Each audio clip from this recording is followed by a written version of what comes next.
नमस्कार, न्यूज 24 और ड्रीम 11 की खास पेशकश क्रिकेट हाउसफुल में आप सभी का स्वागत है। आपके साथ मैं हूं अपूर्व मिश्रा। T20 वर्ल्ड कप में टीम इंडिया को पाकिस्तान से हार का झटका लगा तो फैंस मायूस हुए। कुछ ने कहा चलो अच्छा है, टूर्नामेंट की शुरुआत में ही कप्तान कोहली को सही गलत की पहचान हो गई। लेकिन बीती शाम अफगानिस्तान को स्कॉटलैंड पर हासिल हुई 130 रनों की बड़ी जीत ने अब टीम इंडिया को परेशानी में डाल दिया है, परेशानी और बढ़ा दी।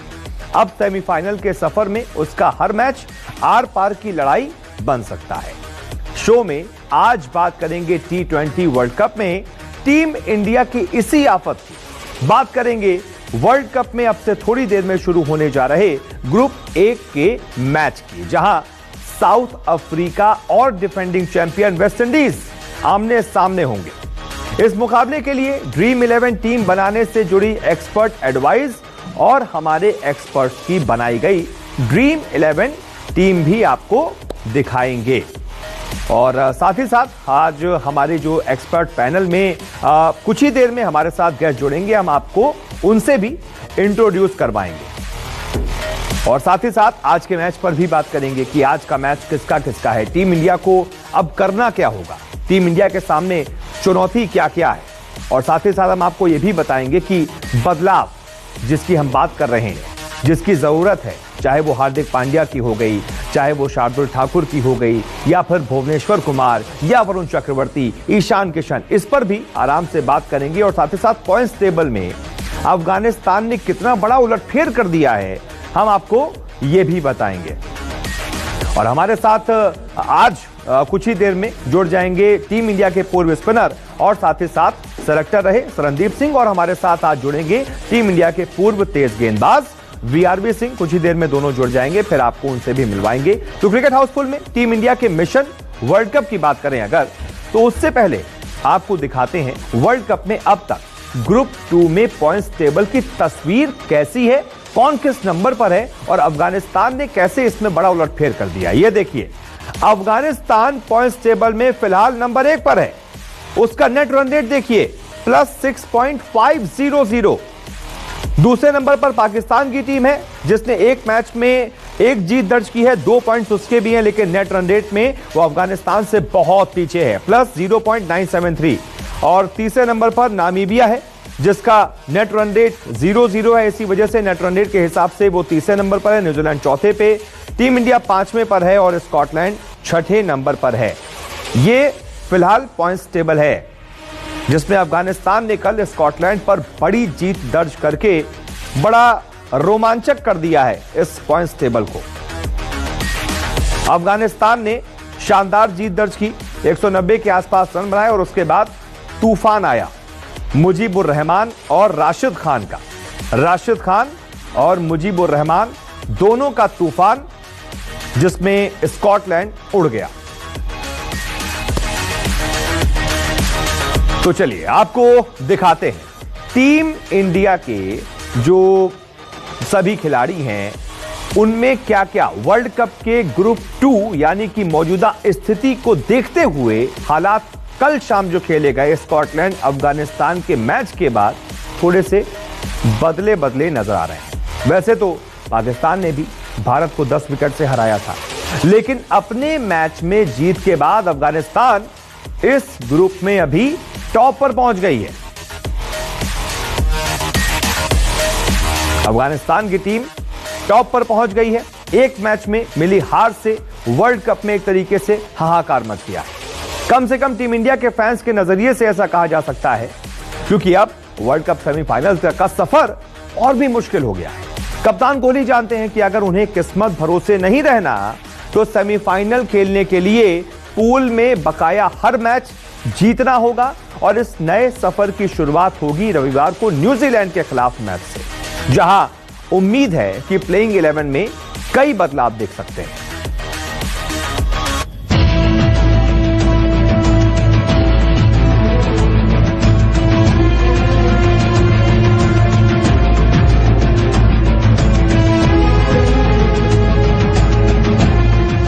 पाकिस्तान के खिलाफ टीम इंडिया की करारी हार ने जहां करोड़ों भारतीय को निराश कर दिया, वहीं विराट एंड कंपनी के लिए T20 वर्ल्ड कप के सेमीफाइनल तक के सफर को भी मुश्किल कर दिया है। ऐसे में सबसे बड़ा सवाल ये है कि वो न्यूजीलैंड की टीम जिसके खिलाफ T20 वर्ल्ड कप के इतिहास में टीम इंडिया कभी जीत हासिल नहीं कर पाई है, उस कीवी टीम के साथ रविवार को होने वाली आर पार की लड़ाई में कप्तान विराट कोहली अपने प्लेइंग 11 में क्या क्या बदलाव करना जरूरी समझेंगे। पूर्व क्रिकेटर्स और खेल के जानकारों की माने तो पाकिस्तान के खिलाफ टीम इंडिया की हार की बड़ी वजह भारत के प्लेइंग 11 में गलत खिलाड़ियों का चुनाव भी रहा। वरुण चक्रवर्ती की जगह अश्विन। कई जानकारों की राय है कि टीम इंडिया की गेंदबाजी को मजबूत करने के लिए मिस्ट्री स्पिनर वरुण चक्रवर्ती की जगह आर अश्विन को मौका देना बेहतर ऑप्शन रहेगा। भुवनेश्वर की जगह शार्दुल ठाकुर। इसके अलावा आउट ऑफ फॉर्म और बेअसर दिख रहे भुवनेश्वर कुमार की जगह ऑलराउंडर शार्दुल ठाकुर को भी प्लेइंग 11 में आजमाया जा सकता है। हार्दिक की जगह ईशान किशन। कुछ जानकार ये भी मानते हैं साथ ही अगर टीम इंडिया में हार्दिक महज स्पेशलिस्ट बल्लेबाज के तौर पर ही खेल रहे हैं तो उनकी जगह इन फॉर्म ईशान किशन को भी प्लेइंग 11 में आजमाया जा सकता है। स्कॉटलैंड के खिलाफ पिछले मैच में अफगानिस्तान की बड़ी जीत से टीम इंडिया के लिए यूं भी सेमीफाइनल की राह मुश्किल हो गई है। हालांकि टीम इंडिया ने न्यूजीलैंड के खिलाफ पिछली T20 सीरीज को 5-0 से अपने नाम किया था, लेकिन T20 वर्ल्ड कप के आंकड़े कुछ और ही दास्तां बयां करते हैं। T20 वर्ल्ड कप में भारत ने न्यूजीलैंड के खिलाफ सिर्फ 2 मैच खेले हैं और इन दोनों ही मुकाबलों में जीत न्यूजीलैंड के हाथ लगी थी। 2007 T20 वर्ल्ड कप में न्यूजीलैंड ने भारत को 10 रन से, जबकि 2016 वर्ल्ड कप में 47 रनों से हराया था।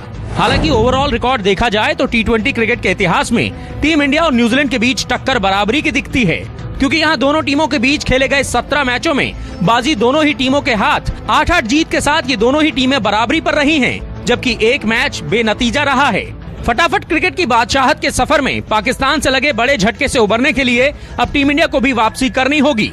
गलतियों में सुधार के साथ नए प्लान बनाने होंगे और इसकी शुरुआत न्यूजीलैंड के साथ प्लेइंग 11 में सही बदलाव के साथ की जा सकती है। Sports desk, news 24।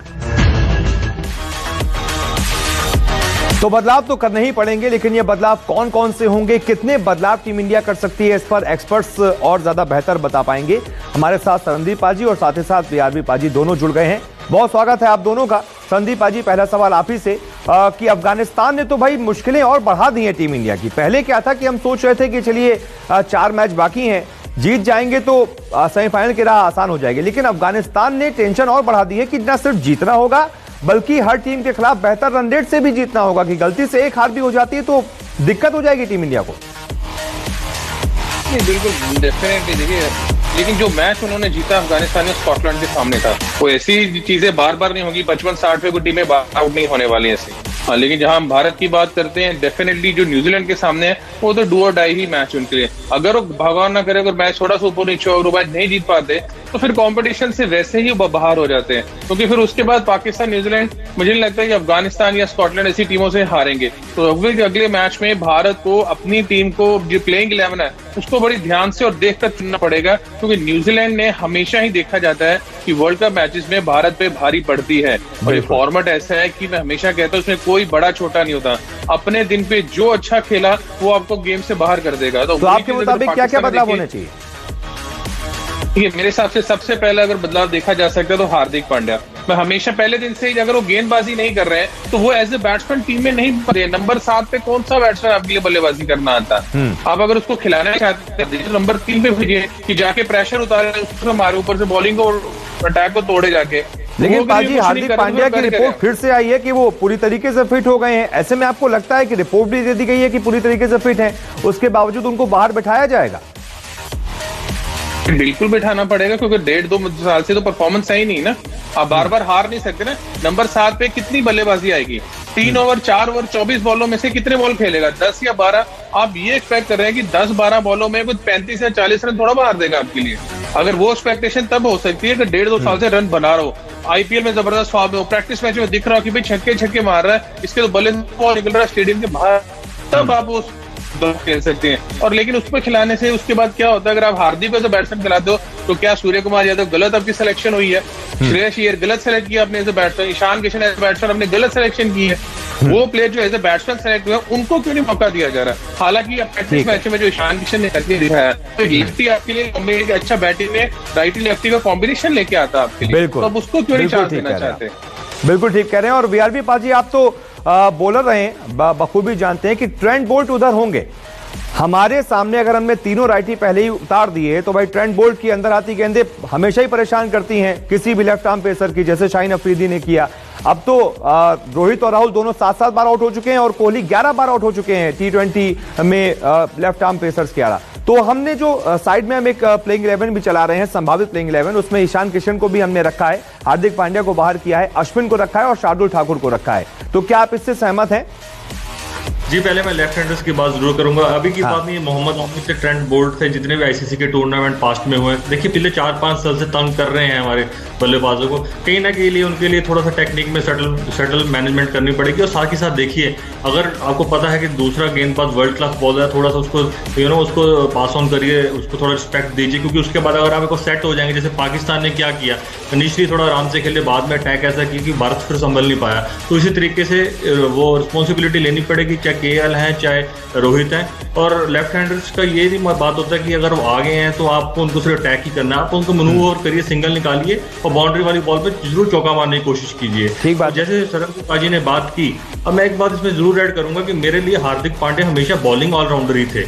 अगर वो बॉलिंग नहीं डाल रहे हैं तो मैं शुरू IPL से बोल रहा हूँ कि उनका टीम में जगह नहीं बनती है। तो इस समय पे देखिए, ना उनकी फिटनेस है और ना ही उनके साथ में फॉर्म है, तो दोनों चीजें गायब हैं। तो कहीं ना कहीं मेरे को लगता है, जैसे पाजी ने बोला, जो इस टाइम हमारे पास जो हमारे फॉर्म में खिलाड़ी हैं, ईशान किशन है, उन्हें क्यों ना मौका दिया जाए, उनको यूज करके देखिए, क्योंकि अब वो वाला टाइम नहीं है कि हम बहुत वेट कर सकते हैं। काफी ट्राई करके देख लिया हार्दिक के साथ। और मैं भुवी की बात भी जरूर करूंगा। देखिए, भुवी की स्ट्रेंथ क्या है, स्विंग।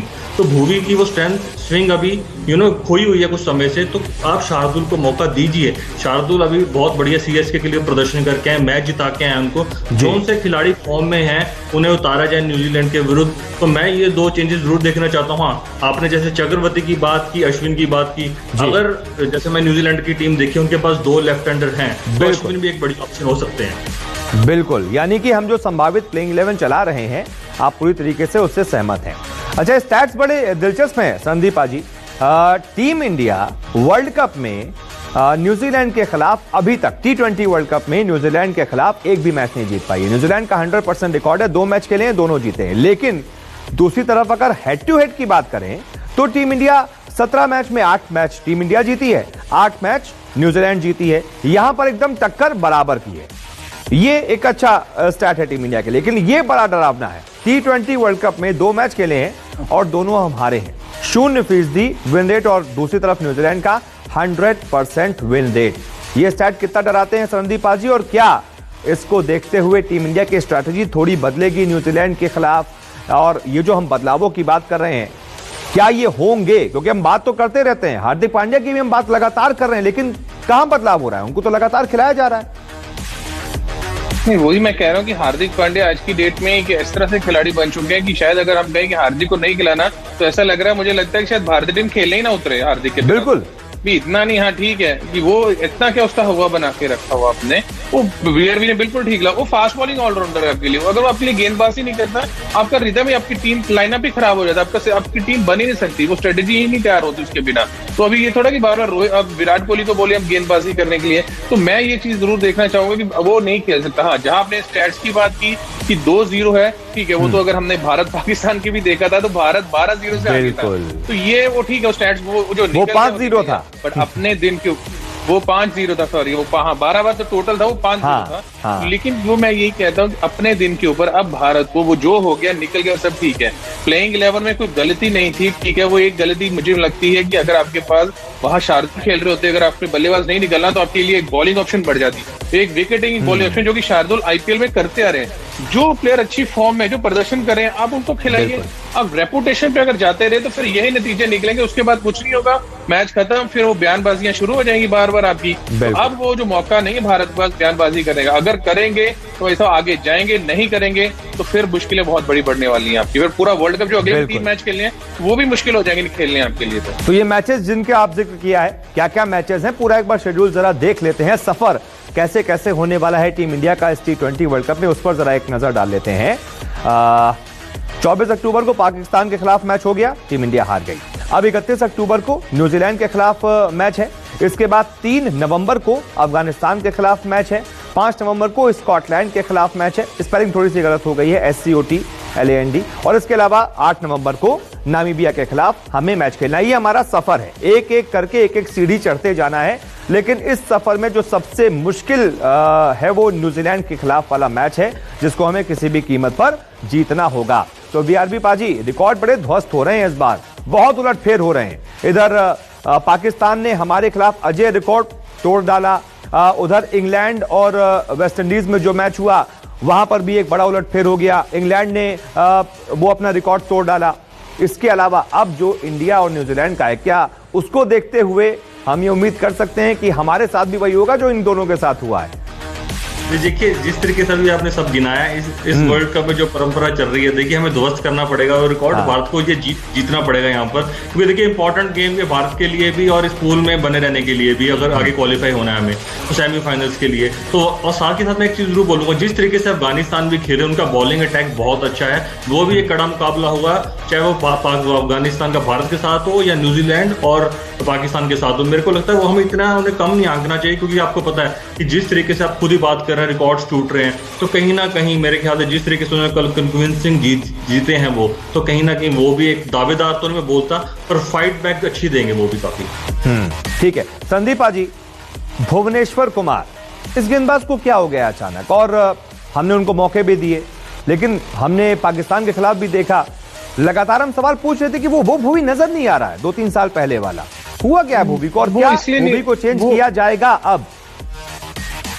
नहीं बिल्कुल, देखिए मैं बता रहा हूँ, जब मैं सिलेक्शन कमेटी में था तब भी भुवी तब से इंजर्ड चल रहे थे काफी, लेकिन 2 सीरीज खेलते थे, फिर 3-4 महीने के लिए इंजरी हो जाती थी, वो काफी समय तो इन एंड आउट करके रहे। 2019 वर्ल्ड कप के बाद वो कंसिस्टेंटली खेले नहीं, वो अपनी इंजरी से जूझते रहे, और फिर बीच में कोविड आ गया तो 1-2 साल वैसे ही प्रैक्टिस नहीं, वो मैचेस नहीं मिले, वो फिटनेस नहीं थी, उस वजह से वो जो एक्चुअली जो भुवी का स्विंग होता था, जो उसकी स्ट्रेंथ थी, वो होना बंद हो गया। तो कहीं ना कहीं हम देख रहे हैं कि वो लेंथ को हिट करने की कोशिश कर रहे हैं, अगर लेंथ को हिट कर रहे हैं, वो पेस नहीं उनके लिए करने के लिए, तो इस वजह से उनको मुश्किल आ रही है, क्योंकि अब आपकी पेस जो 138 थी अब वो 130 रह गई है। 128-30 से गेंद से बड़ा मुश्किल हो जाता है अगर आपके पास वो फॉर्म नहीं है। और चेंज इसलिए करना चाहिए क्योंकि अब जो एक मैच आ रही है इसके बाद, क्योंकि आपके पास ऑप्शन इतने नहीं बचते हैं, आपको शार्दुल ठाकुर को लेके ही आना पड़ेगा। क्यों? क्योंकि एटलीस्ट आपके लिए एक बैटिंग ऑप्शन भी खुल जाती है शार्दुल के साथ। तो वो जो एक इनफॉर्म बॉलर है, जो कि विकेट टेकिंग बॉलर है, आप कभी भी शार्दुल को गेंदबाजी कर देखिए, वो हमेशा विकेट लेने के लिए गेंदबाजी करता है, वो कभी नहीं आएगा कि गोल्डन आर्म भी है उनका लक उनका साथ देता है। हमने देखा है कई बार ऐसी बॉल्स पर भी उनको विकेट मिल जाता है जिसपे हम सोचते हैं कि विकेट नहीं था, लेकिन ये गोल्डन आर्म का ही जलवा है कि उनका लक उनका साथ देता है, विकेट मिल जाता है। जो अपूर्व किस्मत भी भाद्रों का साथ देती है। तो शार्दुल ठाकुर, बिल्कुल सर, बिल्कुल। समय की थोड़ी सी कमी है, इस पर हम बात कर लेंगे, लेकिन सबसे अब समय की क्योंकि कमी है तो हम ड्रीम 11 के सेगमेंट की तरफ आगे बढ़ते हैं जल्दी, फिर आपके पास मैं लौटता हूं और आप दोनों ने जो अपनी अपनी टीमें बनाई हैं उस पर हम लोग डिस्कस करते हैं, आपको टीमें बताते हैं अपने व्यूअर्स को। सबसे पहले ये बता देते हैं कि वेस्टइंडीज और साउथ अफ्रीका का मैच सबसे कुछ देर बाद शुरू हो जाएगा, 3:30 बजे ये मैच है वेस्टइंडीज और साउथ अफ्रीका का। साउथ अफ्रीका और वेस्टइंडीज दोनों ही अपना अपना मैच हारी थी, पहला एक मैच दोनों खेली हैं, दोनों ही अपना पहला मैच हार गई थी। और शाम वाला जो मुकाबला है ये बड़ा दिलचस्प है, पाकिस्तान वर्सेस न्यूजीलैंड, 7:30 बजे से शारजा के मैदान पर यह मुकाबला खेला जाएगा। देखना दिलचस्प होगा कौन जीतेगा कौन हारेगा। लेकिन पहले मैच की जो ड्रीम 11 टीम है संदीप पाजी की, उस पर जल्दी से एक नजर डाल लेते हैं कि वेस्टइंडीज और साउथ अफ्रीका के मैच की ड्रीम 11 टीम क्या है सरनदीप सिंह की। तो संदीप पाजी ने अपनी टीम में किस किस को रखा है जल्दी से आपको बताते हैं। क्विंटन डिकॉक को रखा है, उनको बनाया है वाइस कैप्टन। क्रिस गेल को रखा है, इसके अलावा एवन लुइस को रखा है, एवन लुइस के अलावा रॉसी वेंटरदोसे को रखा है, इसके अलावा एडन मार्करम को रखा है, अच्छी बल्लेबाजी की थी पिछले मैच में। ड्वेन ब्रावो को रखा है, उनको बनाया है कैप्टन। ड्रेरस को रखा है अपनी टीम में, इसके अलावा Kagiso Rabada, Hussain, T Shamsi और ऑनरिक नौकिया। इसके बाद अब नजर डालते हैं वीआरबी बाजी की ड्रीम 11 पर, उन्होंने अपनी टीम में किस किस खिलाड़ी को रखा है जल्दी से एक नजर। क्विंटन डिकॉक, और क्विंटन डिकॉक कैप्टन है वीआरबी के। एवन लुइस, वेंटरदोसे, एडन मार्करम को बनाया vice captain. Dwayne Bravo, Kieron Pollard, Andre Russell, Keshav Maharaj को भी अपनी टीम में रखा है। कागिसो रबाडा, ए हुसैन और साथ ही साथ ऑनिक नौकिया, ये वीआरबी की टीम है। तो दोनों की टीम आपने देख ली, जल्दी से इन दोनों की टीम देखकर आप अपनी भी टीम बना लीजिए। संदीप पाजी, कौन लग रहा है इस मैच में दमदार प्रदर्शन दिखाएगा वेस्ट इंडीज और साउथ अफ्रीका में? वेस्ट इंडीज वैसा खेले थे, वो प्ले है जो कि सकते हैं, वो कर सकते हैं मुझे,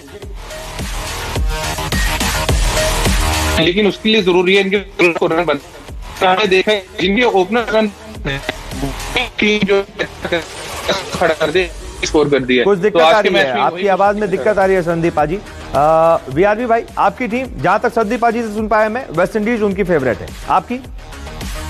जी देखिए, वेस्ट इंडीज के लिए तो बहुत बड़ा वेकअप कॉल थी पिछले मैच में, पर मैं आज जाना चाहूंगा साउथ अफ्रीका के साथ। मेरे को लगता है कि उनके बाद जो कॉम्बिनेशन है वो बढ़िया, उनकी बॉलिंग बहुत मेरे को स्ट्रांग लग रही है इस टूर्नामेंट में। तो आज साउथ अफ्रीका के साथ जाना चाहूंगा, साथ के साथ देखना चाहूंगा डिकॉक और साथ के साथ ये मार्करम और डुसेन, जो मैंने 3 बल्लेबाज उनके प्रमुख लिए हैं। मैं चाहता हूँ कि प्रदर्शन करें, पर वेस्ट इंडीज को कम नहीं आंक सकते, पर आज के लिए साउथ अफ्रीका। तो आज के लिए आपकी साउथ अफ्रीका, संदीप पाजी की वेस्ट इंडीज की टीम। संदीप पाजी, अब आपको आवाज आ रही है तो आप जल्दी से बता दीजिए, आप कुछ कह रहे थे, आवाज ब्रेक हो गई थी।